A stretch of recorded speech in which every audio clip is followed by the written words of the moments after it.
Welcome back. Larry Muhammad with Unlocking Genius Institute. And I'm here with our good friend Phil Jackson in this section of the online learning program, Building Intellectual Equity.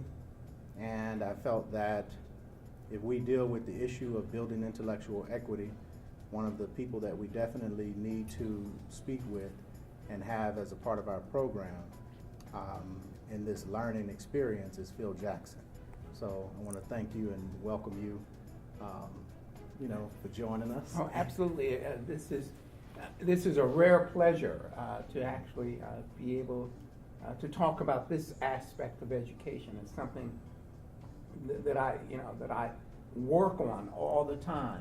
Right. But unfortunately, in my community, in our community, our leadership, even our educational leadership, is not focusing on building intellectual equity, intellectual capacity, all the things that I believe drive communities forward, drive cities and drive countries forward. Right.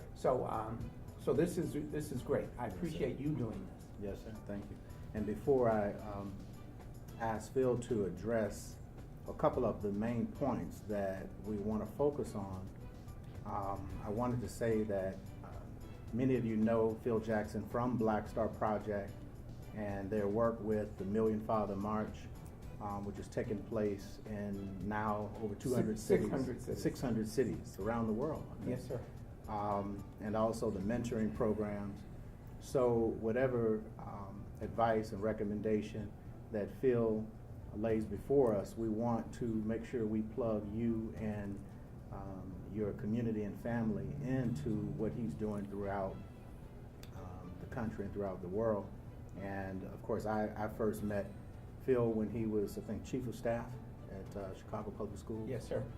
Under Paul Vallis. And so he's been doing great work for a long time. So getting right into it,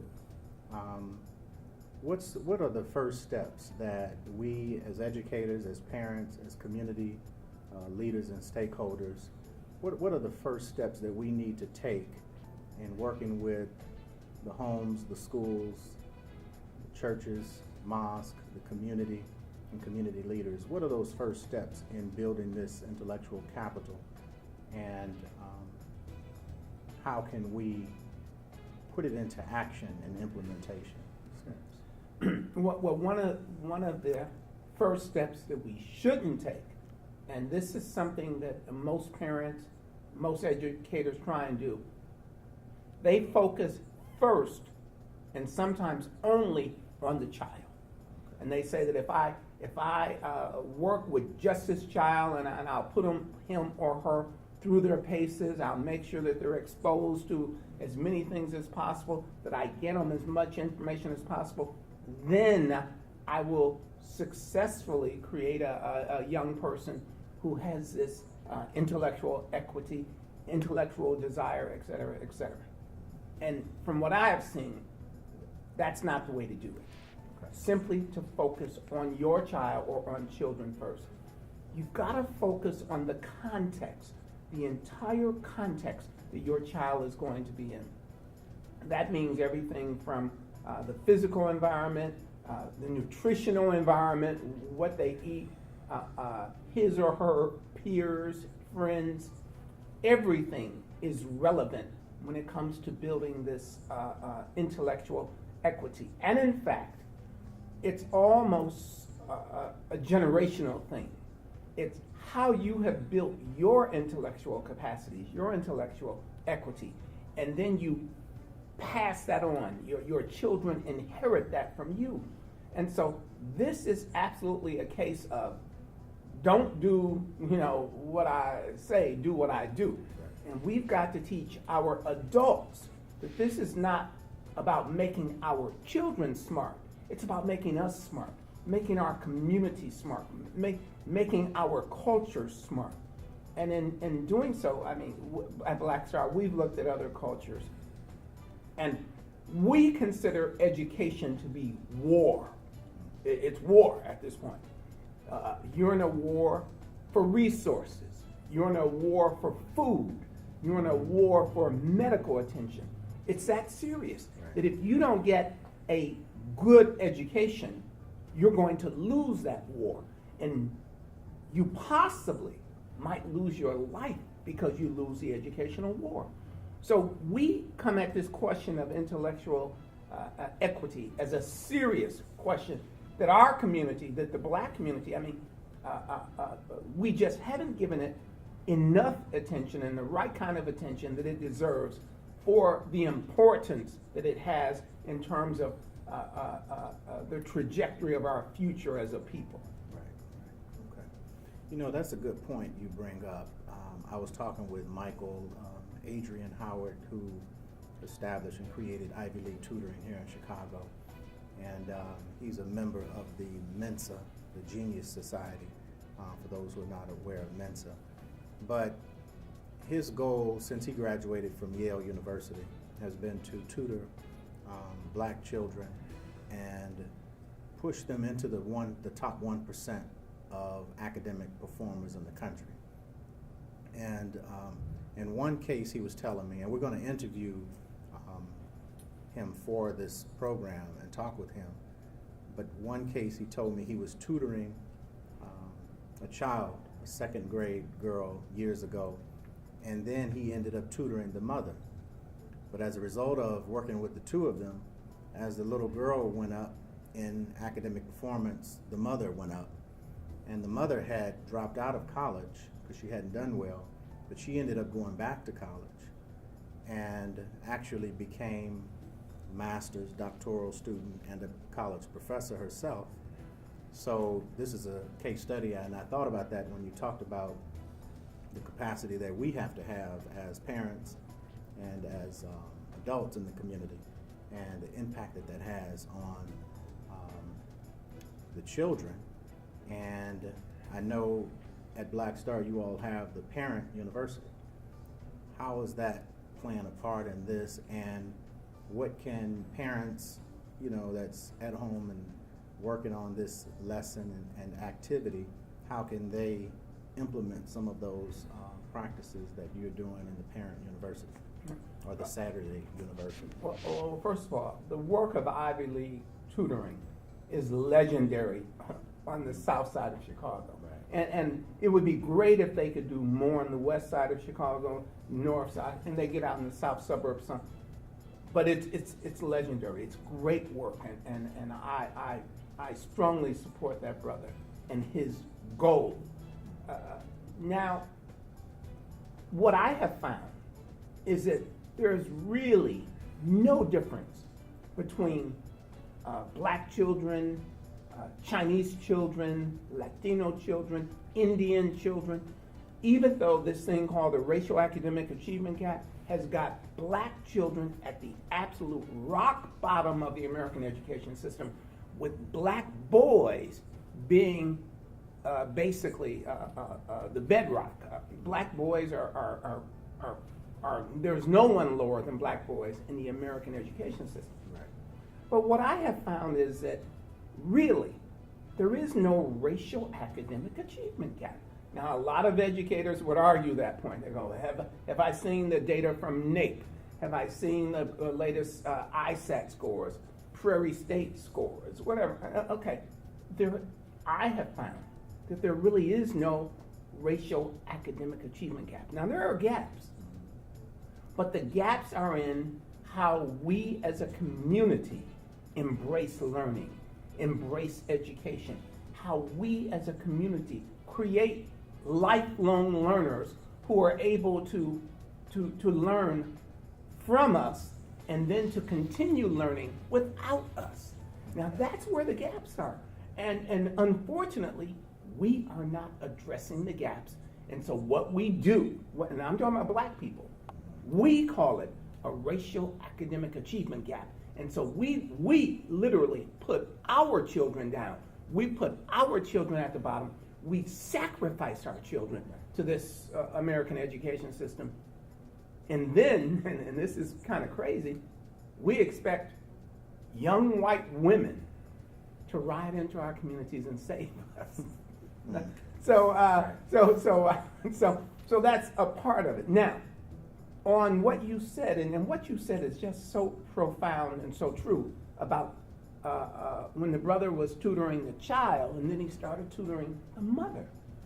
The best way to impact academic achievement of children is to connect it with the academic achievement of parents. And so when children go into a household and you tell them, do well in school, but they see you watching soap operas or they see you watching Jerry Springer, children are smart. They go, wait a minute, you don't tell me to do well in school and then you just blow it off. And so when children see that their parents are actually invested in their own education, not the child's education, but when they're invested in their education, children learn faster, learn more, learn better, do better in school, and it's almost like a tailwind. The higher the parents go, the higher the children follow. We have found, and this especially is so with female parents. And I don't know all the reasons why. It could be the more natural maternal bonds. I don't know all the reasons why, but it doesn't follow necessarily with male parents. But with female parents, one of the purest indicators of academic success for children is how well will the mother do. So I absolutely agree with that, and you're right. You're right about things like the parent university.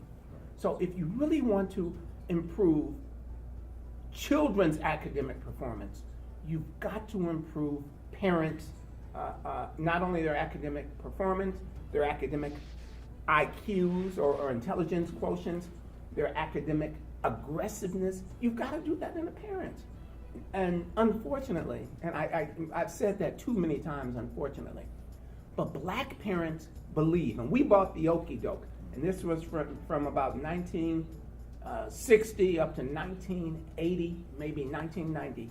The okey doke was, all we have to do is send our children to these integrated schools.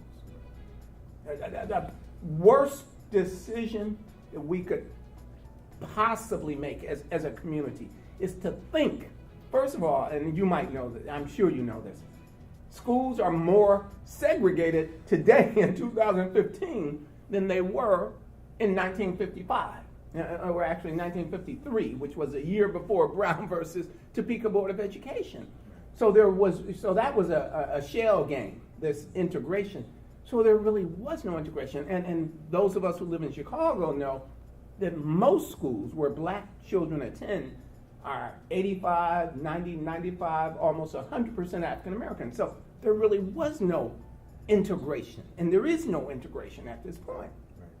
But when we believe that simply that integration was going to cause our children to learn more, that's when you will almost see this parabolic descent of the confidence of our children, of the attitudes of our children, of the academic performance of our children.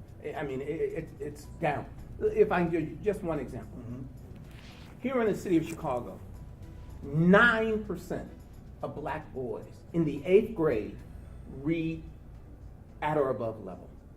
9%, and this is from the National Assessment of Educational Progress. Now, 9%. Now, by the way, Chicago is doing better than a lot of cities. I think Detroit is 6%, Washington, D.C. is 6%, Milwaukee is 3%, Cleveland is 3%. Now, I'm talking about 3 out of 100 of their boys read at a proficient level in Cleveland and Milwaukee. 3 out of 100. And so my point to that is, possibly, we should close down the schools. Possibly, rather than the schools generating literacy, possibly they're generating a kind of illiteracy. And the way to stop this illiteracy is actually to shut them down. And I'm not saying, believe me, I am not against education. I am for education, which is why I'm talking about closing down the schools and reinventing something that's going to work. If only 9% of black boys are reading proficiently in Chicago, I could do better than that out of a pool room. out of a pool hall, barbershop. I can do out of a juke joint. You know, Right. if I had a street gang, a drug gang, I can do better than 9% of the boys reading proficiently.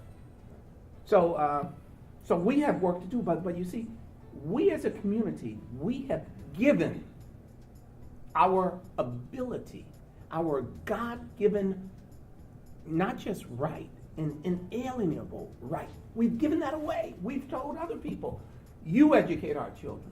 You are in charge of whatever goes into their minds, their hearts, and their spirits. We gave it away. They didn't even have to take it from us. We just gave it to them. And this is something that we have to take back. Well, no, that's excellent. That's an excellent point. And, you know, that's something that we're going to highlight in this process throughout the online learning because when you talk about this era from the 60s through the 80s, and of course in the 60s when we had the authorization of the Elementary and Secondary Education Act and this integration of schools. So now your thought, which ties into what we've been talking about with the new educational paradigm and needing a new paradigm, when you say that we need to close down the schools, you know, if we look at the data, if you look at it from a business perspective, who could argue that? Because the amount of money that's been spent, not only on schooling, But on failing schools. but on failing schools since the 60s, but also the amount of money as a part of the Elementary and Secondary Education Act, which, you know, was reauthorized with No Child Left Behind, but the amount of money that's been spent on additional funding on top of the schooling for remedial work in reading, particularly. So what we'd like to do in this process is look at this data, look at the research, and then start looking at ways where we can take the idea of the parent university, the Saturday university, the home schools that many are doing, the church-sponsored schools, mosque-sponsored schools, and take the necessary action steps and implementation steps to coordinate this effort and start to take back control of the education of our children so that we can start to bring about a change in this process, because everyone agrees and knows that it's a crisis. And as we've talked about before, now is the point where, starting today, we have to move forward. Looking back in 2014 with the Mike Brown issue and crisis and the Eric Garner, and one of the things that I noticed with the Eric Garner, he was out hustling and selling loose cigarettes. And the first thing I thought about as we go into 2015 and as we're doing this learning process that we're doing here with building intellectual equity, one of the main reasons we have to take over the education of our community is because our ability to have a good quality of life and our ability to control our future is at stake. You know, Eric Garner was trying to survive. And so what we're talking about from an educational perspective has a direct impact on the economic future and the economic stability of our community. So in closing this module and this component, what would you recommend to those who are out on the front line dealing with this issue, whether it's in the home or whether it's in the community, and some of the steps to take? Well, at Black Star, our motto is, those who control the education of the children control the future of that race. And right now, black people do not control the education of our children. Therefore, we do not control the future of our race. And there is nothing more important than our future as a race. For us, there's nothing more important, and we have no control. We have very little control, maybe no control over that. That's number one. Number two, you brought up dollars. education by itself, early childhood, preschool, private school, public school, charter school, college. Education in the United States of America is a $1 trillion business. Straight up business. Now, and a lot of people like to say, well, it's nice to try and educate the children. That's not how business works. And so with education being a $1 trillion business, then the question has to come, well, who's benefiting from the $1 trillion business? And the answer is not the children, not the black children that are literally being ground up like meat by that education system in that business. So that's very important. And then you brought up Eric Garner. That brother, I'm going to tell you, if that's illegal, what he was doing, selling loose seeds, loose squares, I've done worse. I'm just telling you, I've done worse. So I'm with you.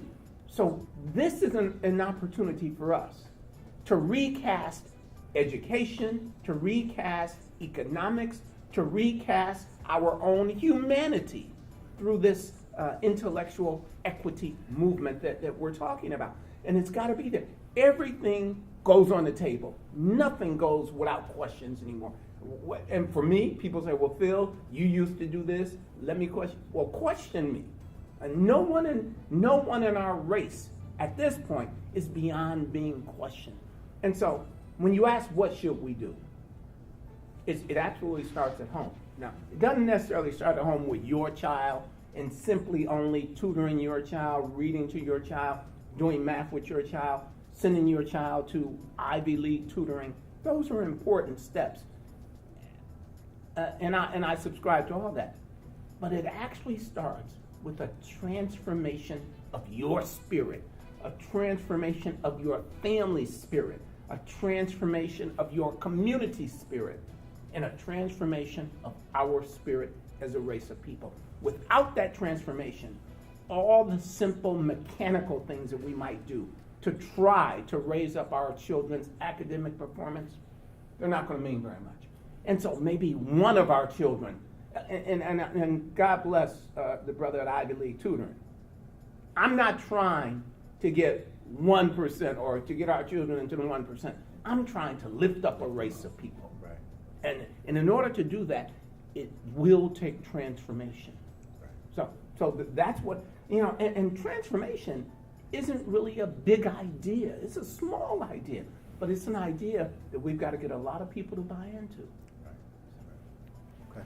Well, that's Phil Jackson, and this is just one component and one lesson in our Building Intellectual Equity course and series. Thank you, Phil Jackson, and I thank all of those who are in this process and working with us. And this is just the beginning. We start from here in the learning process, and we grow and develop. So thank you for tuning in and paying attention. Thank you, Brother Muhammad. Thanks for the opportunity. Thank you.